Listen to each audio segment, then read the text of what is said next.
Hello, friends, and welcome to Talking with Famous People. I'm your host Eric. I'm the host of Talking with Famous People, and I'm a pretty special guy. I have specialness deep in my heart. Anyhow, duality, only half right? Yeah, only half right. Why? Well, you see, amongst judging types, that is to say, people with a T or an F, a dominant function,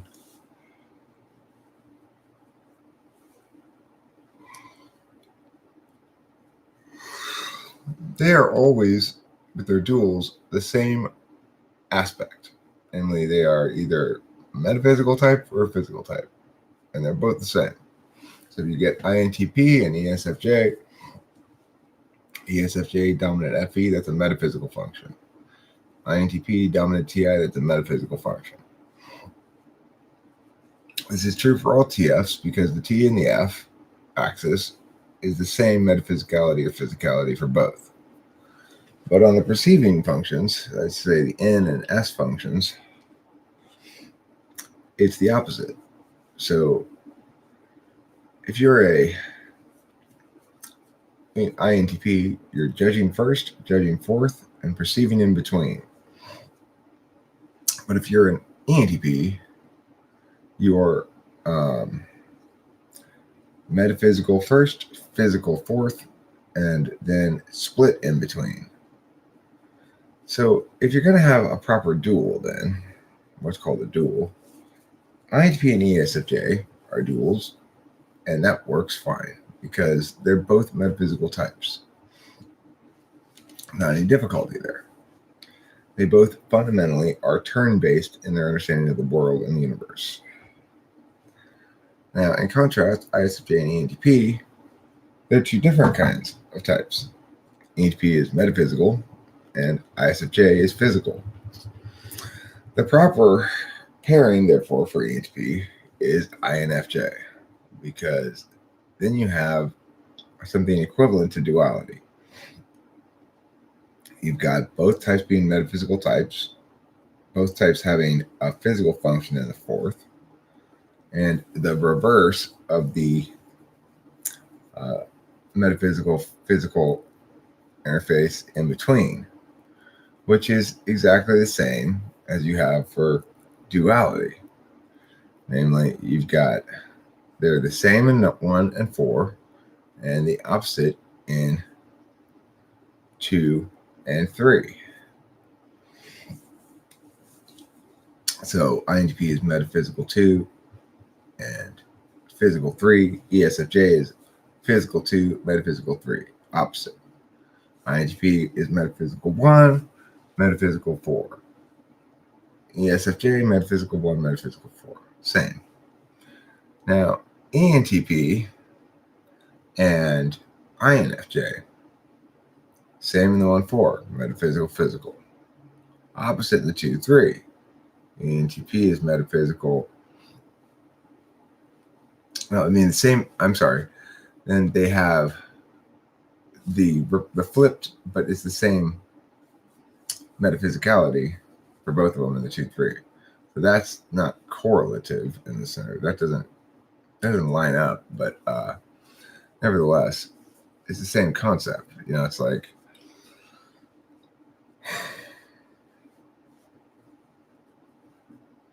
the point being that if you apply duality to all the types, then you discover that half of the types end up having a dual conflicting types. Like, in other words, one's metaphysical type and one's a physical type. And the way to fix that is simply to say that the correct pairing for the perceiving types is not the dual, but the mirage. The correct type for the judging types is the duality type.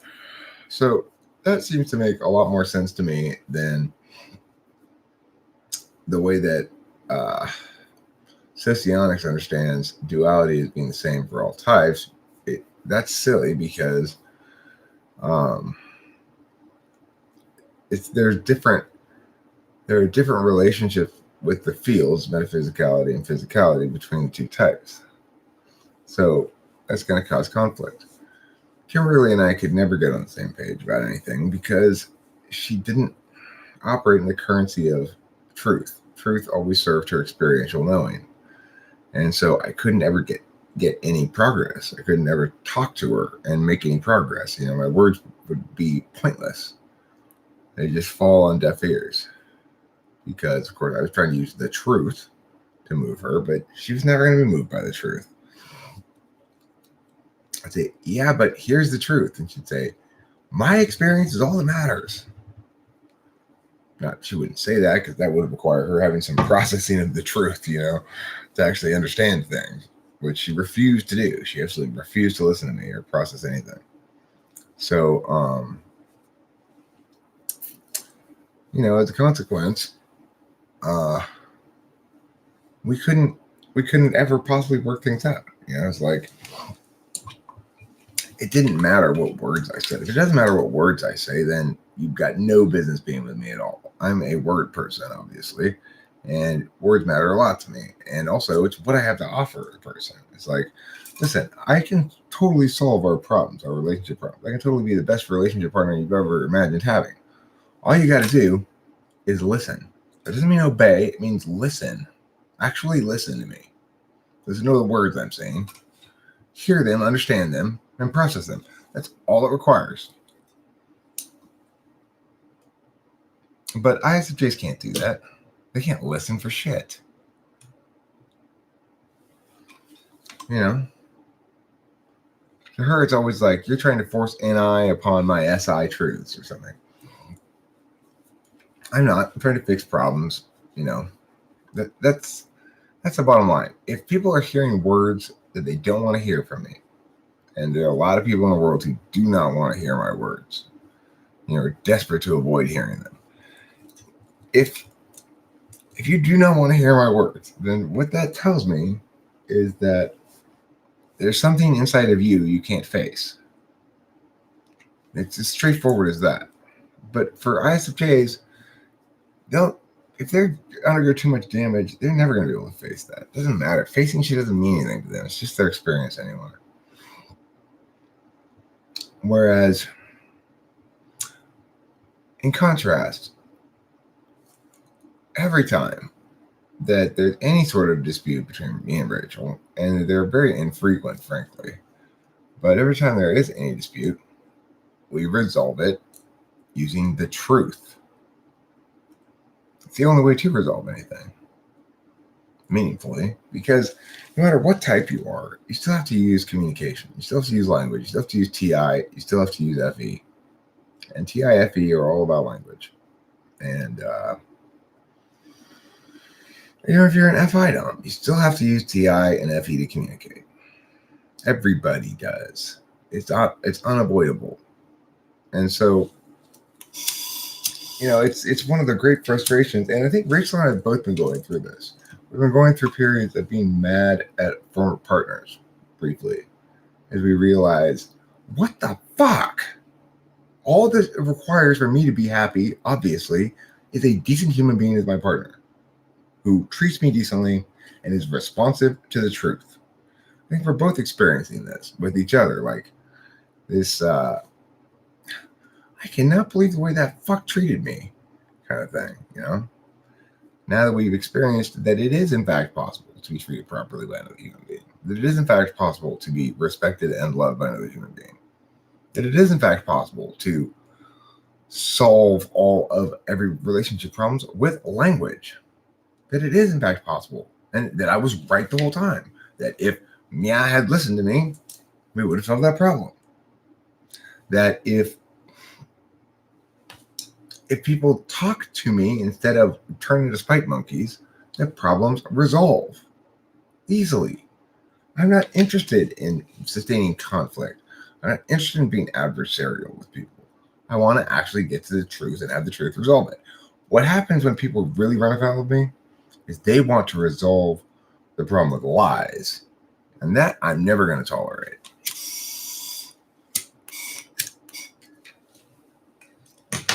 Never in a million, billion, trillion fucking years will I tolerate that nonsense.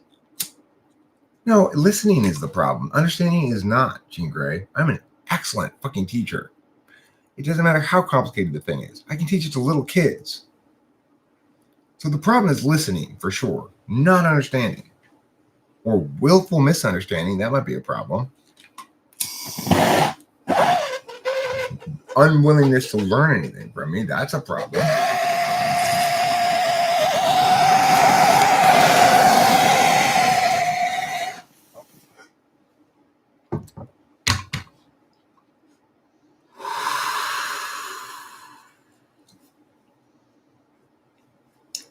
So, it's like I woke up this morning, or yesterday morning, I woke up mad at Rachel's family for their bullshit. I don't even want to get into it. It's like everybody says, well, you shouldn't talk shit about people on the internet. Fuck these people.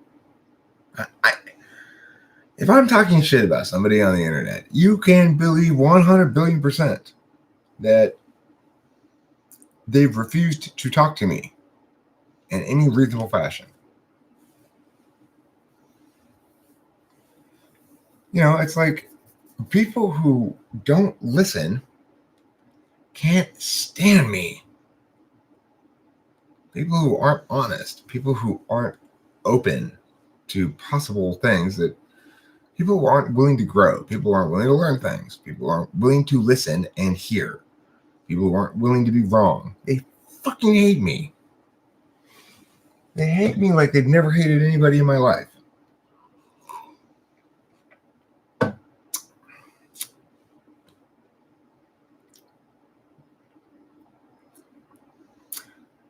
Jean Grey, you're right about that. It is true that people twist things that one says to hear what they want to hear. Romulus Cerrone says, I feel at ease with most things, but feel like my NE is subdued, or I just feel muted in letting it run free with her. How can an EHP get an ISFJ more engaged, comfortable with extreme NE? You can't. The whole thing about an ISFJ is they will attempt to mute you down, to attempt to tamp you down. Like, okay, less NE, that's too much NE. It's an absolute value for them, metaphysical NE, but they really want to do it themselves. They feel really most satisfied when they're doing SE.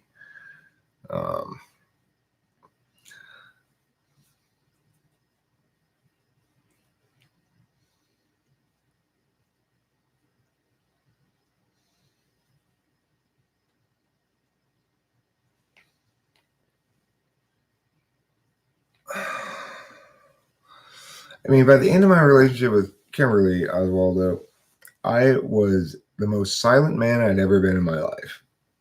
When I was with Kimberly and we were driving around, I had nothing to say. Because everything I said, she had already shit on. Every kind of joke I make, every kind of thing I do, she had already shit on. No, I'm not talking about bad or good experiences. My mother, I have a great experience with her. She was a wonderful mother. Same way, though. She's still an SI dom. My oldest and best friend, Dave Porter, been friends with him for 45 years.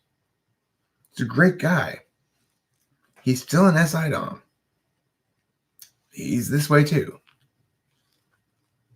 They are stubborn, truth-resistant, difficult people to be in relationships with. And in a romantic relationship with. Great moms, great friends. Now, look, I don't doubt that somebody like Jewel, who seems to be a rather healthy and well-adjusted ISFJ, is easy enough to be in a relationship with as well. She's always seemed extremely fair to me. At the same time, it doesn't change the fact that if you run afoul of their experiential knowing, they will not budge by the truth. It may take them months or years to budge based on the truth. And even then, you need to get other people to tell them the same truth so that they experience it by their FV tool function and go, okay, consensus seems to be against me. That's the only way you can move them.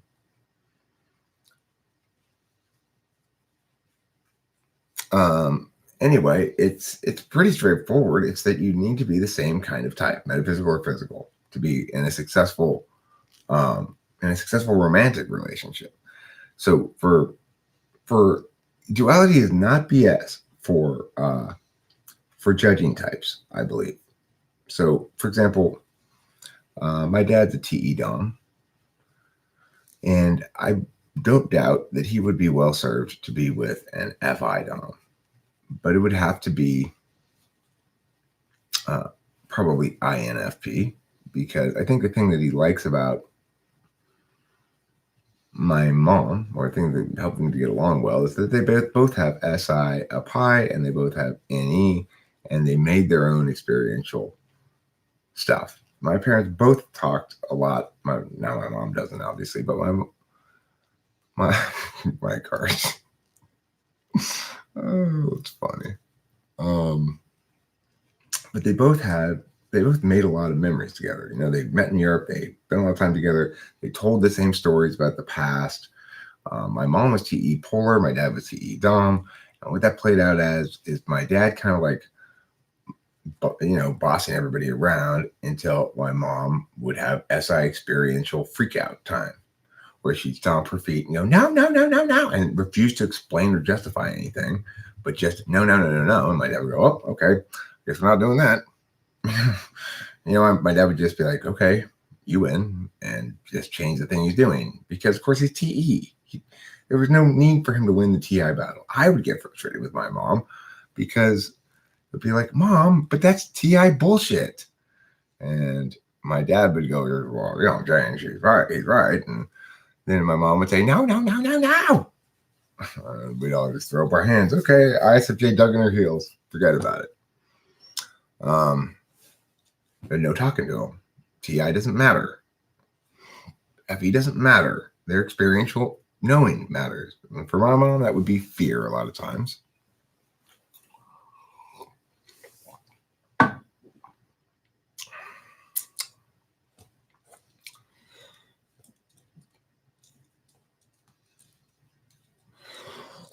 Yeah, I think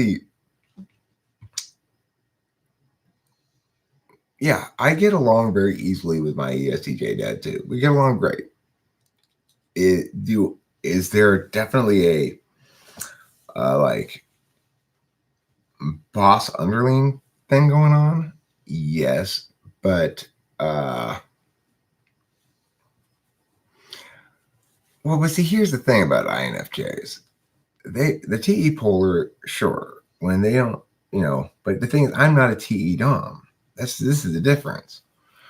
So if I were a TE Dom, as Rachel's mother is, then it'd probably be an equivalent sort of thing when the TE got too intense.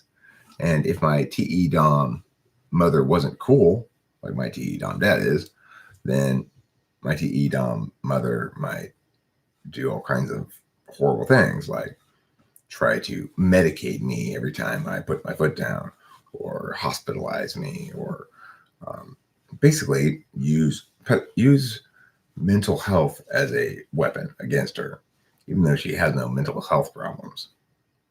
You couldn't believe the amount of fucking psych drugs she was on when she got here. She's no longer on any of them, and it's perfectly fine.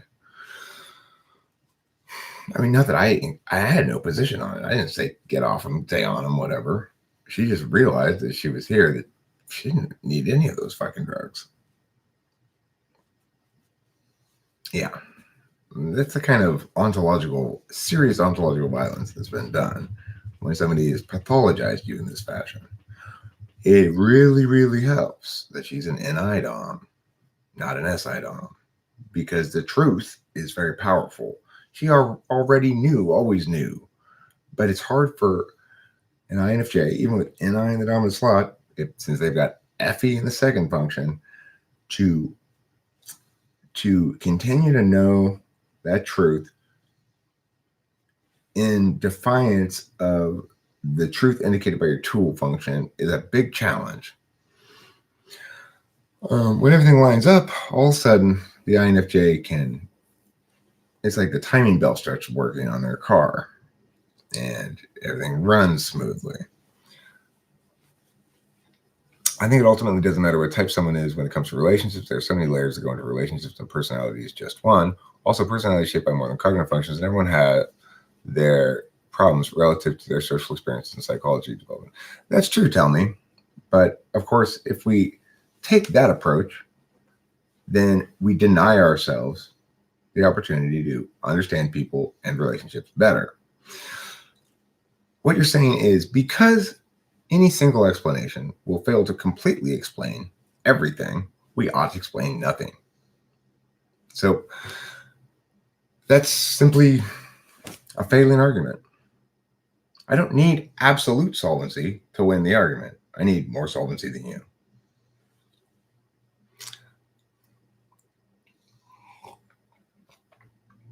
I wonder which one of the spike. I know which one. I know who Tell Me is. Becky. It's just cowardice. Just cowardice. Your spite monkeyness.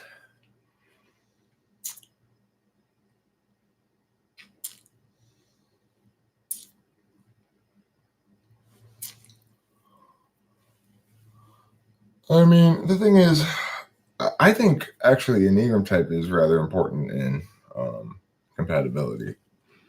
Just as important, or somewhat important compared to cognitive functions. Rachel and I are both type 7s, and this is critically significant in compatibility. She doesn't want to have responsibilities, basically. She doesn't want to have any responsibilities. Now, I mean, but the thing is, what you're not doing is not contextualizing. You're trying to mush out. You're saying it's basically you're running vagueness. So there's a critique in debate called vagueness, where you basically say we can't vote the AF because the AF's being too vague. Except the reality is I'm not being too vague, and the attentional channel approach or mechanics that I've worked out and explained to people is such that it actually makes good logical sense and is definitionally sort of necessary, right? So the fact that those factors come into play and are significant in the interactions between people is indisputable. The fact that it's the best possible explanation for attentional channels is indisputable. The fact that we gain additional knowledge about relationships when we use this is indisputable. Now, look, you could dispute the second of those two, but I would win the argument every time. So the other two are indisputable. No, because I don't put people in boxes like that. So the thing to remember is it is true that some people can use any set of information badly if they think that a set of information ought to be put ahead of the compilation of all data related to it. That's probably not the case. If they think that they have to use one particular metric of understanding as determinant when it's not necessarily determinant, then they're making a mistake. However, if they're trying to better understand why a person why this person and that person may or may not get along well, then it's absolutely useful. And if you're trying to make determinations ahead of time based on type, that's stupid. I'm a typologist, right? I did not go out in search of an INFJ to be my girlfriend. When I got with Kimberly, I did not go out in search of an ISFJ to be my girlfriend. I thought she was an ESFJ. I thought Rachel was an ENFJ. It didn't matter to me what type they were. If I felt like we were a good match, we were a good match. But it doesn't change the fact that if we want to be ISFPs and just experience everything through feelings and experience, then go for it. But if you want to have a meaningful engagement with intellect, then you've got to be okay with the fact that converting the fluid realities of experience into binaries is necessarily reductive. That's what it is. It's reducing the infinitely nuanced into that which is usable. Okay. So it's about operationalizing terms. If you don't want to operationalize terms, then that's fine. Go ahead. But don't critique the operationalizing of terms for not operationalizing terms. That's just stupid. So, I win because I'm right, not because you're wrong. I mean, not because you lose. You lose because you're wrong, not because I win.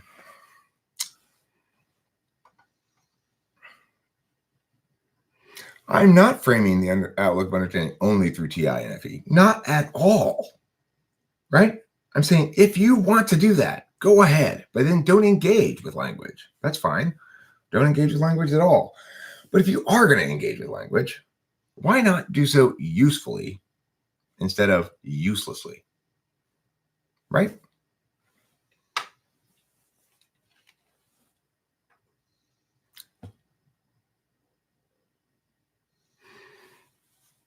Everyone has their own maturity in their development as a person. I agree.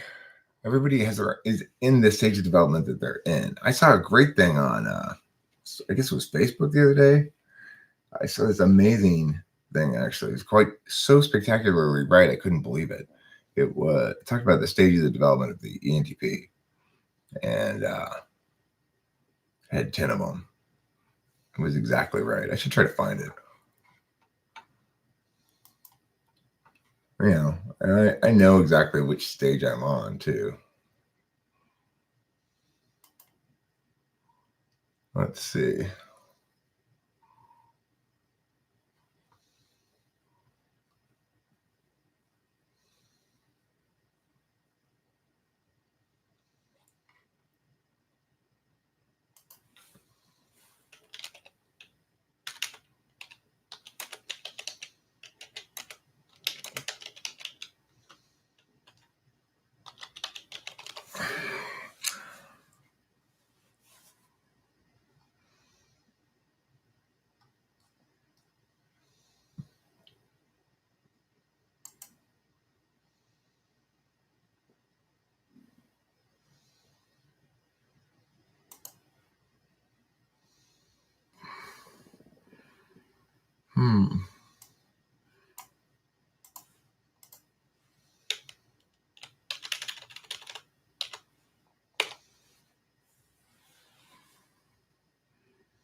Post you've seen.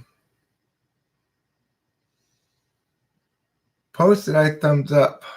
I want to see that. Edmund made such a great joke here. It's a great sort of debate joke that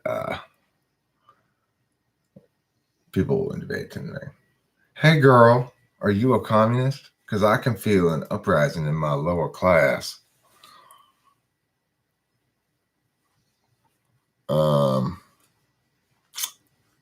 You is great too, Hayden Capadona. Right. I didn't seek specific types. I used type to recontextualize, provide more information for boxes I was always putting people in anyway. First of all, may I just say, Chris Chapman, I love that retaking of the word, of the expression, putting people in boxes. That's a textbook ENTP move. You give me something that is used derisively, and if I can turn it into something that I can turn on you and say, actually, magical thinking is good, for example, or putting people in boxes is good. It's the natural thing to do, and it's unavoidable. So it's just a matter of whether you do it well or poorly. That's an ENTP move. I want Eric's brain to spill what parts of duality make sense and which parts don't really. It's as simple as the metaphysical physicality thing. If you're a metaphysical type, you need to be with another metaphysical type, and this works in duality for the T's and F's. Introverted feeling, introverted thinking, extroverted thinking. For all four of those, if you're a lead in that type, duality would seem to work, at least on the metaphysical physical aspect component. So TE Dom gets with an FI Dom, well, they're both physical. FE Dom gets with the TI Dom, they're both physical. And you can't get you can't have it be the opposite amongst any T's and F's. They're all the same because the TF axis is the same metaphysical or physical for both. Now,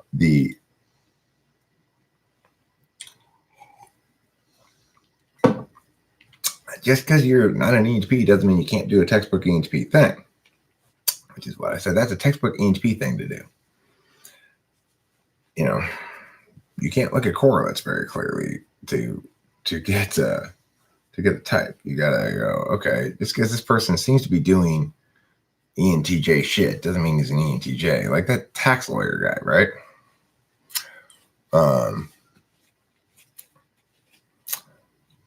So the part of duality that does make sense is the fact that if you are an INTP, you're seeking the physical aspect of FE. If you are an ESFJ, you are seeking the physical aspect of TI.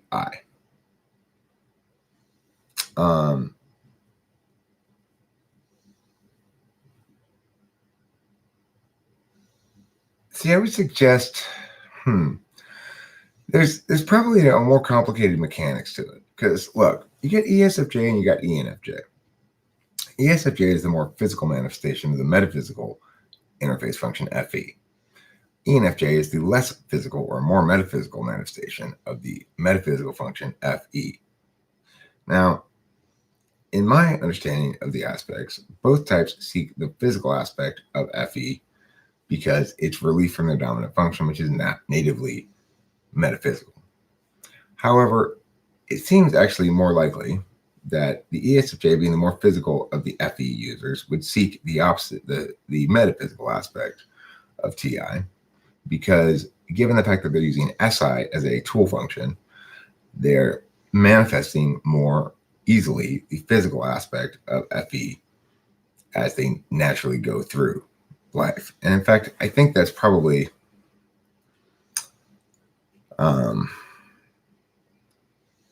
that may be the even determinant of the aspect of the dominant function that's used most frequently by people is the aspect of their tool function. So how would that play out? Well, it would mean, if in fact what I'm saying is correct, then ESFJ would seek the metaphysical aspect of TI because they have both the physical and metaphysical aspects of FE as absolute values, but because SI, the physical function, is a tool function, they tend to manifest in the world, or do more often, the physical aspect of FE. That is to say, managing people's perceptions in real time. And so they're going to be providing what the TI DOM naturally seeks, because the TI DOM, unlike the ESFJ, would still prefer the metaphysical aspect of TI because their tool function is metaphysical.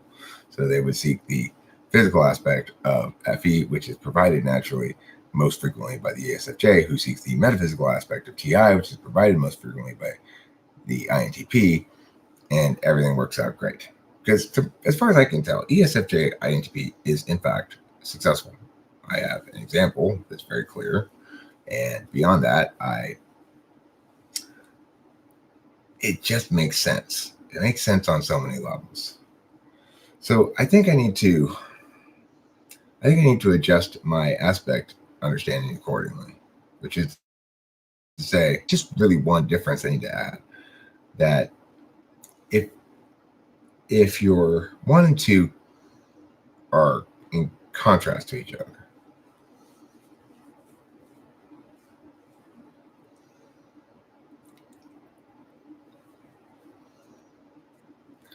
well, like what I was just saying, Resh, is if you're talking about, say, a TENI, just like it would be the same as ESFJ. If you're talking about TENI, then you're talking about a TE DOM who has both the physical and metaphysical aspects of TE as absolute values, but who's mostly being in through time the metaphysical aspect of TE, which means they seek the physical aspect of FI, which means they're going to be most suited with, in fact, ISFP, who's their dual.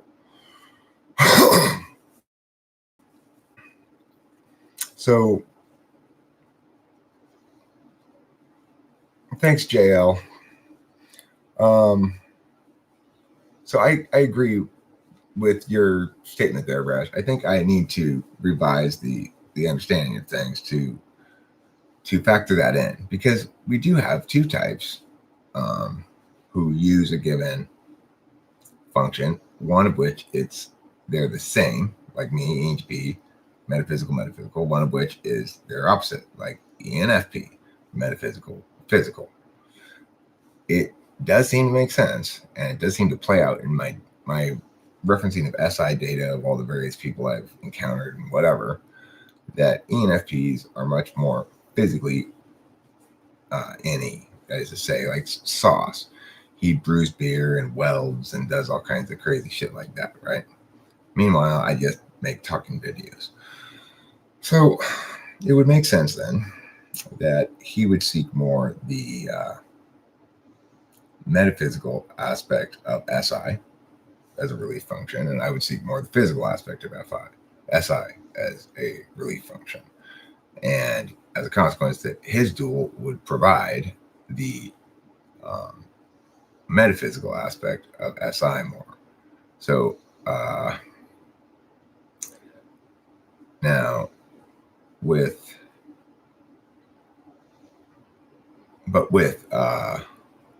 his dual, which would be ISTJ,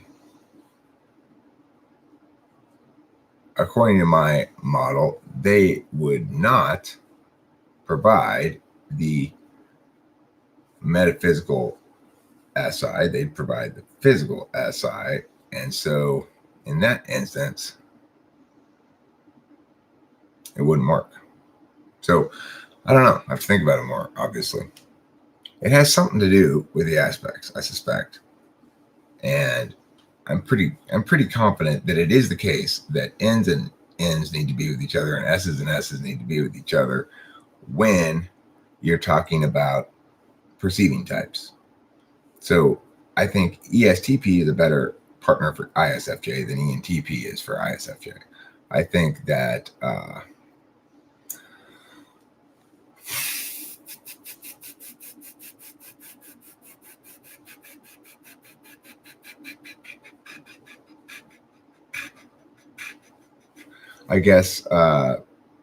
INTJ is a better relationship partner for ENFP than ISTJ.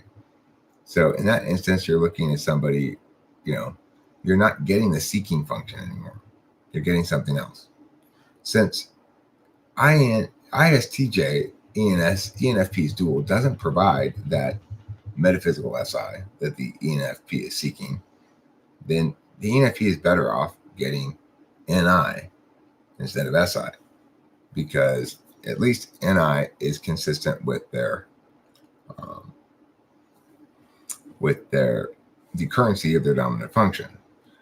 And if you look at ESTP and ISFJ, also SI is consistent with the currency of the ESTP's dominant function. The INTJ is seeking the metaphysical aspect of SE, the follow through kind of thing. And they'll get that just as well with 8th slot SE as they would the physical aspect of SE.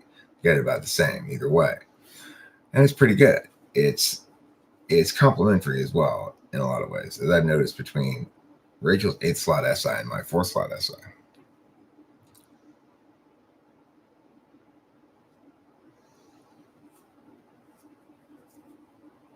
Oh, well, Galenko's learning from me, I guess. He should. The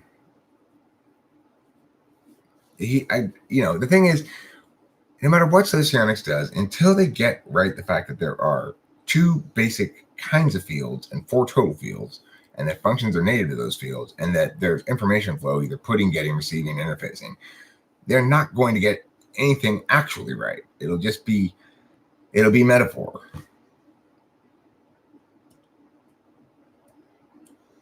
What's the name for relationship 1 and 5 and swapped and 2 and 3? That's Mirage. Or It might have another name too.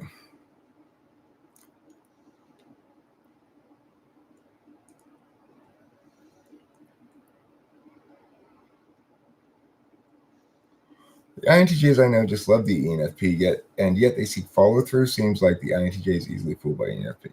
Well, the INTJs seek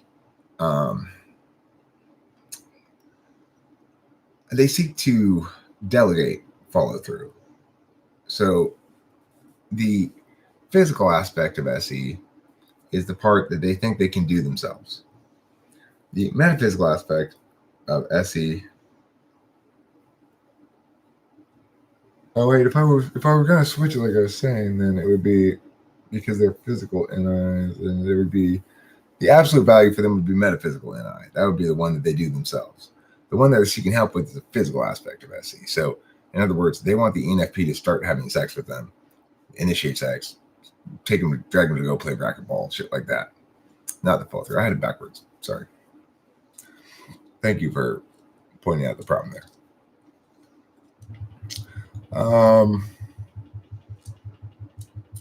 It's not just zombies who love ESFPs. Is Eric type 5 Enneagram? No, I'm type 7 Enneagram. I'm type 7. I am very much about play. So I gotta smoke a cigarette. I'll still be able to see you. Actually, I can bring the camera a little bit more. I've got this set up now where I've got the TV screen is showing it on the other side over there. So this is like before you were looking north, now you're looking south, okay? Just to clarify what's going on here. So whenever I want to both live stream and smoke concurrently, it's possible by doing this. Of course, Rachel's not happy about it. She gave me a look right there. I'm like, Eric, I am sleeping. You're already live streaming, now you're opening the lines and nothing's going on. Come on now. Come on, motherfucker.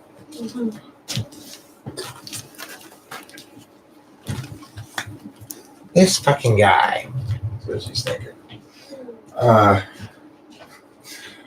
would like to do at some point a video about INFJ bullshit translations. So, for example, last night we were going to get in the car and I had left this 12-pack of soda in the, on her seat or on the ground next to her seat, you know.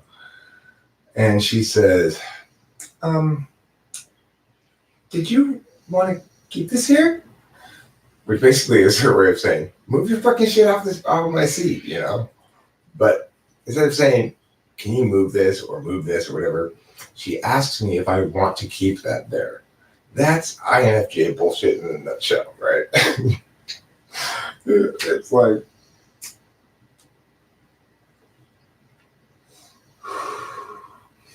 or the other thing. So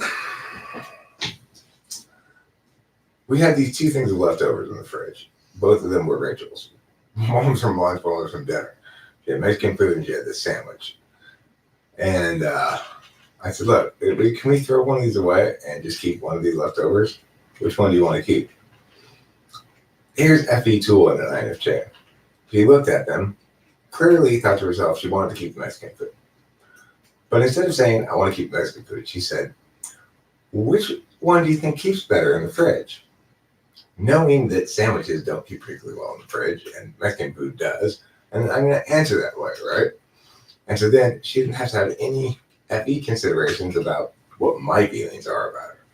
Except, of course, I'm intuitive too, so I read all that shit, and then we have a funny conversation about it, which is great. Which is why it's so fun being with an INFJ.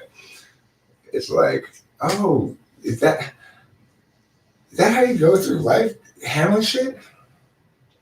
That's INFJ managing people. If the INFJ wants the other person to think they decided to keep Mexican food, And most of the time, they're 100% successful in that without the other person even having any concept of what's going on. That's why INFJ and ENTP make so much sense, because I understand her. I appreciate her tricks. I love them. I think they're great. You know? The other thing is, INFJs do have a deep and fundamental respect for the autonomy of the other. So in that regard, Rachel's done a great job of being an advocate for my mother, who communicates more than my dad or I. My dad, thanks for sure, who's an bipolar, but and I was aware of either. So it's she sees within an I-frame, she takes what my mom says, even though it doesn't appear to make sense, and collapses it down into something that she's trying to communicate. But because she's I'm not a tool user, she doesn't make the mistake of thinking she's always trying to communicate something. She knows that sometimes she's just talking gobbledygook.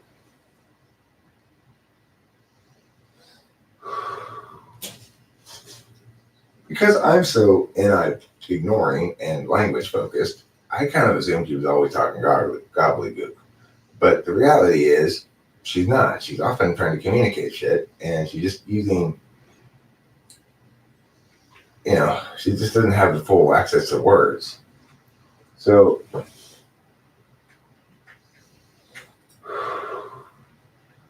I like the way that Rachel's provided a conscience of sorts, or a moral guidance for me.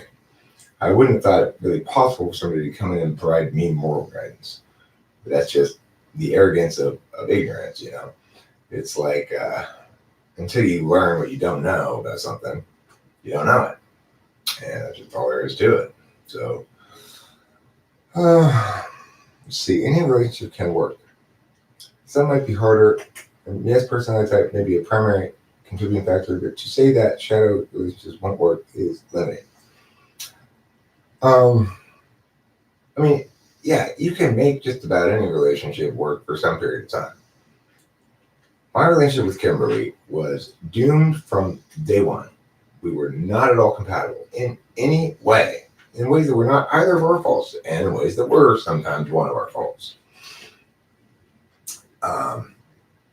But I absolutely managed to make it work in the sense that I stayed for 2.5 years. I fought to make it work.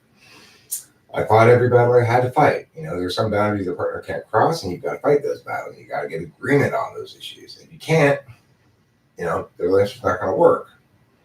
If both people are willing to work it out, you can make any relationship work. But here's the thing. If you are making it work, you're in the wrong relationship. As I've now discovered. It doesn't mean Rachel and I never have to do any effort, put any work into it. We do, sometimes, every once in a while. But literally every once in a while, a long while, we are so on the same page, it's insane. I've never met anybody who is on the same page completely about me, about everything. That doesn't mean we politically agree necessarily or whatever. We can find points where we're not in agreement, but those points aren't things that matter. We never talk about those things. We have such an amazingly good time just chatting with each other. Like when I go to the ATM, I have to sit in the car because I can't get out of the car to go to the ATM because I'm too engrossed in this conversation I'm having with her. There just aren't any natural spots of conflict. Life will throw conflict, provoking stuff at you sometimes, or elicit, I guess, possible small fissures that haven't been explored yet. But in general, if two people respond to the same thing, the same way to the same kind of stimuli, there aren't going to be any points of conflict. There's not going to be any work to be done. And that's the reality with us, is there's not any work to be done. The work that is to be done is clearing away shit that's not really us. Our heuristics, our habits, our ways of adjusting to being in the wrong relationship, which become habituated. Those things we got to clean up and get rid of, because those are the things that cause conflict. is when we're not being us, when we're mistaking the map for the territory. When we're actually in the territory and realizing that the territory is almost all map, which is great, everything's golden. Like, we keep expecting each other to have a problem with stuff, and that sometimes causes a problem. But when it boils down to it, neither of us do have a problem with the shit that everybody else had a problem with.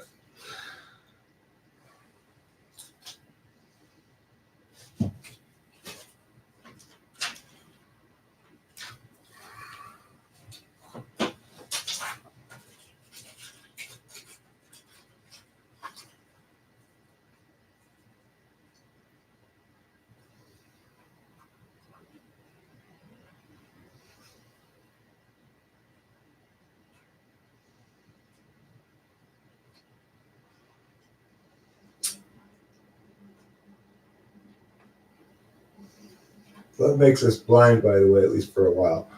I mean, that's the thing, is I'm not really susceptible to that. Even though I love Rachel a great deal, most of my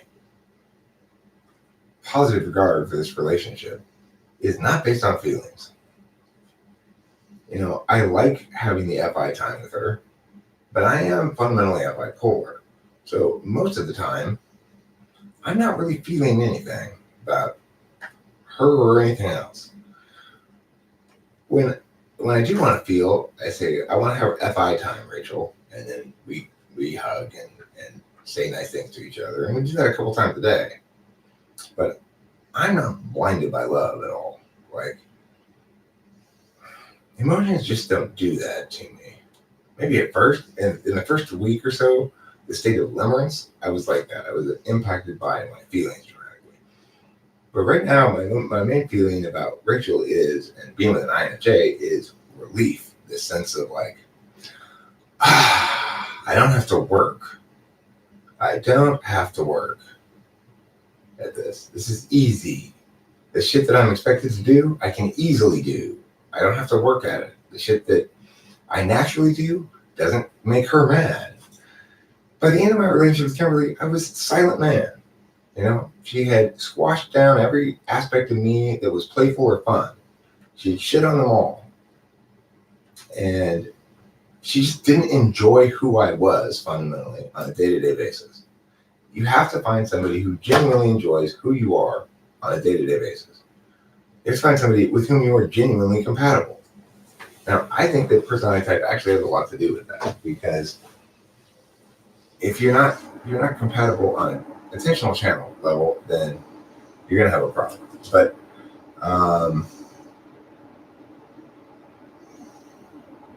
it is based on one personality type. I would say the Enneagram type is critical as well. You might say experience is important. Like, I agree that it's important that Rachel and I come from similar demographic backgrounds. But no, she's 14 years younger than I am. That doesn't seem to matter. You can talk about any specific like compatibility metric,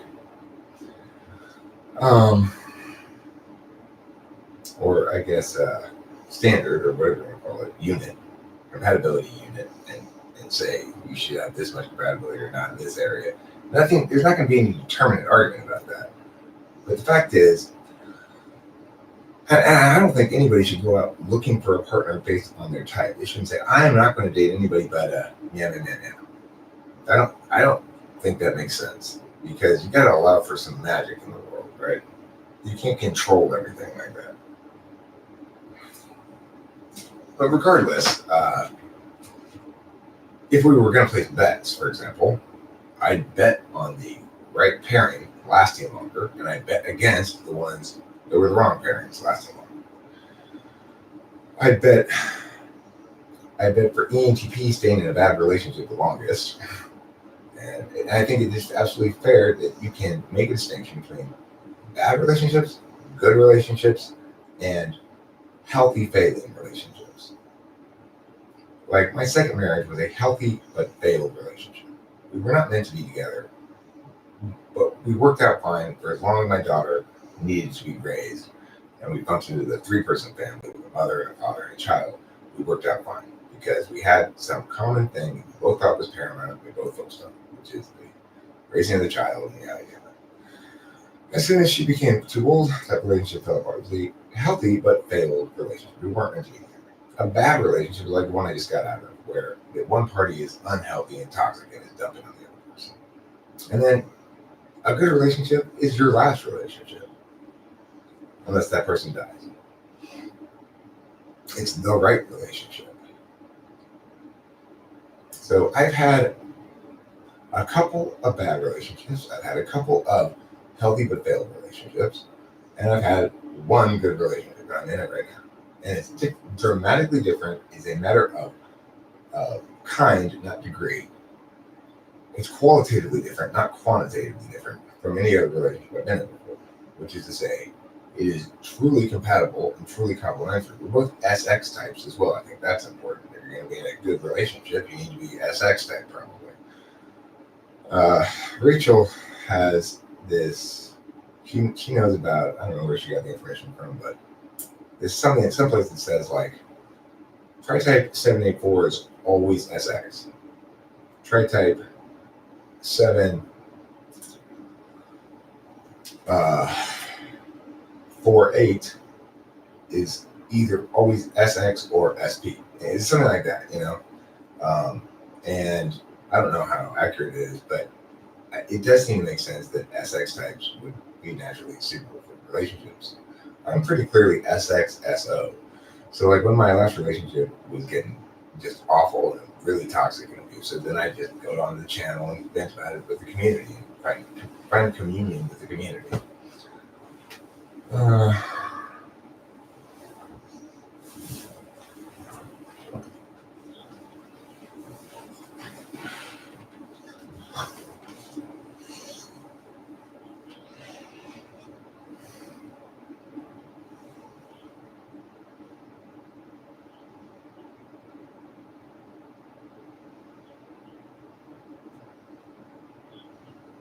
Well, there's also an SI satisfaction, Romulus.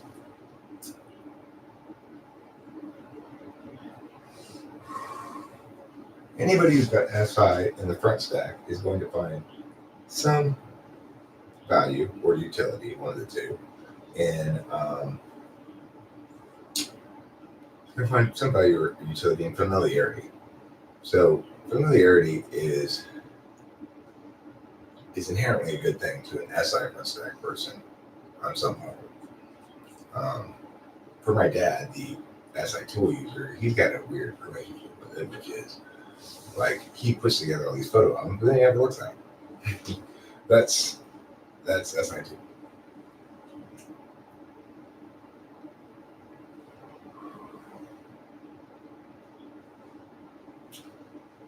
Actually, I'd like everybody to please speak English if you can. Instead of English. INTJ ENTP catfight. It's an INTJ Brittany catfight. That's not the same thing what you said. Okay. I don't want to bust anyone's chops about their type, but remember, just because people self-identify as a type doesn't mean they are that type necessarily.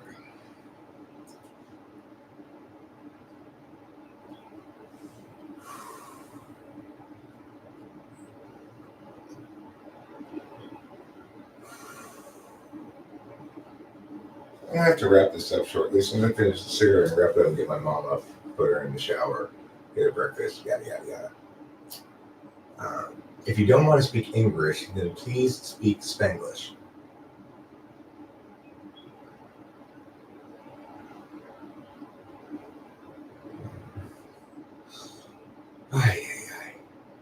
Wow. Somebody fill up that mud so that Jean Grey and Brittany can wrestle in it.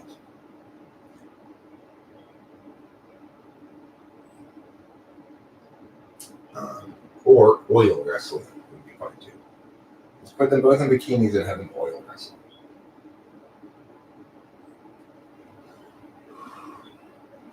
You know, I was accused the other day in a comment of being sexist. Me. I am so not sexist. I was accused of treating women like maids or sex objects. I was accused of this. Can you believe that shit? Whatever bitch told me that needs to get in that mud wrestling ring right now. Me, sexist. Unfucking believable. I am not sexist.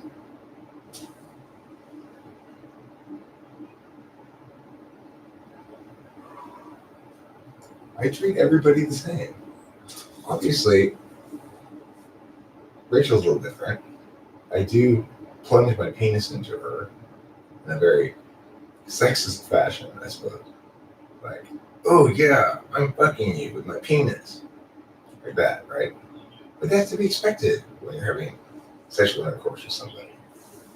It's not being sexist. That's liking to have sex with women. In this instance, a particular woman.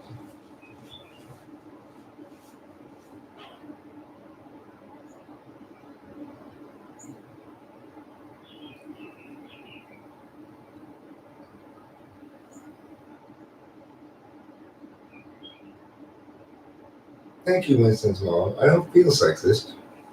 I do believe I try my best to be egalitarian and treat everybody the same. I think that part of the success of this channel, and one thing that I've always been happy about, is that I actually have something like 50% women as audience. And part of the reason for it is that I treat everybody the same. I'm not flirting with chicks. I'm not treating them as less significant in their intellects or anything like that, or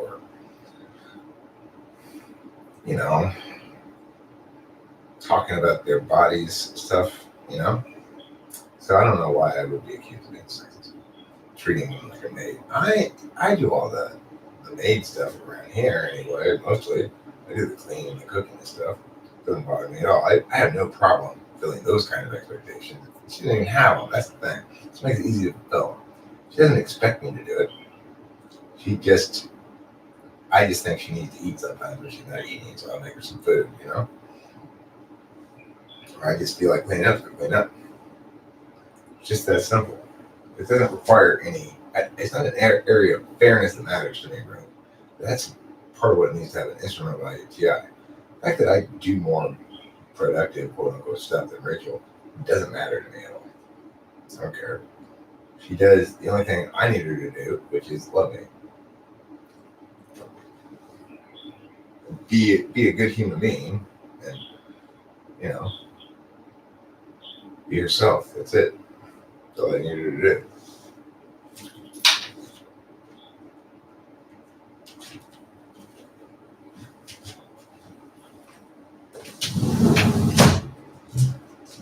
It's not like I'm heavily burdened around here with responsibility, especially. Hi, kitty. Are you my special kitty friend? I think you are. Okay. Yeah, I know. I got to go get her up right now. So thanks very much for watching. You don't have, yeah. You're right about this autism point. Simply put, Jean Grey, there's no such thing as Asperger's. Somebody who's called Asperger's is a normal configuration of attentional matters, called an INTJ, almost certainly. And anybody who is diagnosed as autism, that is a bullshit diagnosis unless they have mental retardation. Mental retardation is a necessary component of autism. I used to teach autistic kids because I worked in special ed. If you are on this chat communicating with us in a regular way, like Jean Grey is, you are absolutely 1,000,000% not autistic. There's 0% chance, Jean Grey, that you are autistic. Okay? All the INTPs and INTJs who get diagnosed as on the spectrum somewhere, it's complete fucking bullshit. It is ontological violence perpetrated by types that don't have FE polar upon types that do have FE polar. Do not accept it. It's like saying there's something wrong with a TI polar person. Oh, well, they have a learning disability. No, they're TI polar. That's why they can't do any TI shit. They don't have a learning disability. They have a configuration of attentional matters.